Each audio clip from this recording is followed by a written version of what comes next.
Okay, let's just jump right in. When you picture the American West, what's the first image that comes to mind?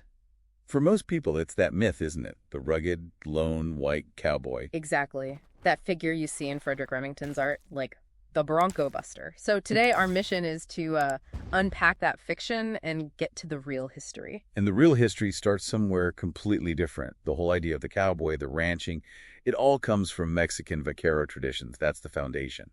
Right, but there's an even more immediate erased fact, especially after the Civil War. Yes. In that key period, the 1860s to the 1880s, the great cattle drives. Well, the numbers are staggering. Up to 25% of all cowhands were African American. 25%? That's at least 5,000 men. That statistic alone just completely reframes the entire myth. It does. It forces you to ask how that was even possible in post-Civil War America. So how did it work? You have this reality of racism, but on the trail, they're getting paid relatively equally. It was a paradox, a sort of frontier meritocracy. When you're moving 2,000 or 3,000 cattle across open country, it's about survival. It's pure necessity. Pure necessity. Skill was everything. And many newly freed black men had incredible skills with horses and livestock, often learned during slavery. On the trail, that skill simply mattered more than prejudice. But it was a fragile equality. The sources are very clear. There was a catch. A huge catch. The second they rode into a town, that meritocracy vanished. Just gone. Institutional racism just slammed right back into place. Immediately. Segregated saloons, being refused service at restaurants. Right. The rules of settled society were rigid. The trail was an exception, not the rule. So let's talk about those skills. What kind of critical jobs were we talking about on the trail? Well, they weren't just doing menial work. They were often the top hands, the best ropers, the Bronco Busters. And a really crucial role was the wrangler. The wrangler was in charge of the horses, right? The whole spare herd. The entire remuda, yeah. The band of spare horses. If your horses aren't healthy and ready, the whole drive grinds to a halt. It's a massive logistical job. Speaking of logistics and trust, that brings us to Bose Eichard, an incredible figure. Absolutely. He rode the famous Goodnight Living Trail, and his boss, Charles Goodnight, had this amazing quote about him. He called him his detective, banker, and everything else. A banker on the trail. Think about that. He was trusted with huge sums of money in what was basically lawless territory. That level of trust was, well, it was unheard of. And then you have the innovators like Bill Pickett. Bill Pickett. Born in 1870, and he literally invented a whole rodeo event. Bulldogging, steer wrestling. And his technique was wild. He would leap from his horse onto a running steer, grab it by the horns, and then bite its lower lip. Wait, bite the steer's lip? Yes.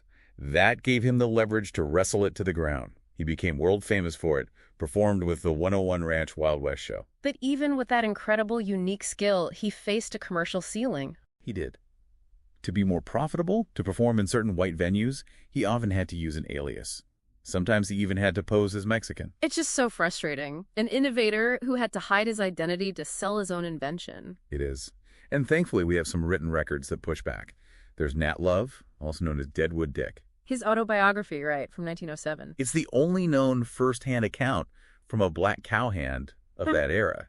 It's an absolutely essential primary source that directly counters that white mythology that was already taking hold. But the systemic erasure, as you said, was just so aggressive. After 1886 or so, the game changed. It did. Barbed wire ended the open range, railroads made the long drives obsolete, the jobs just dried up. And then the cultural machine took over. Hollywood, specifically the John Wayne era. That's what visually cemented the white cowboy in the American mind for generations. And it wasn't just cultural, it was economic. Jim Crow policies were actively designed to strip away any wealth that black families had built up. Exactly. They targeted black landowners, destroying generational wealth some had built from their trail earnings. The erasure was total economic, historical, and cultural. So the big takeaway here is that out on the frontier, skill could, for a moment, beat prejudice. But the system, media, policy, infrastructure, it all worked together to erase that truth. And that's why the modern reclamation is so powerful. You see it with things like the Bill Pickett Invitational Rodeo. The longest-running black touring rodeo. And you see it in pop culture with what people call the yeehaw agenda. It's this conscious reclamation of a cultural identity that was stolen. It's a powerful and necessary correction to the record. Okay, here's a final thought to leave you with, something that perfectly captures this whole process. Go on. The Library of Congress found that the very first recording of Home on the Range, the Anthem of the West, was made in 1908, and the person who sang it for the folklorist, a black saloon keeper and former cowboy, Wow. even the music, the very soundtrack of the West, had to be systematically sanitized to fit the story they wanted to tell.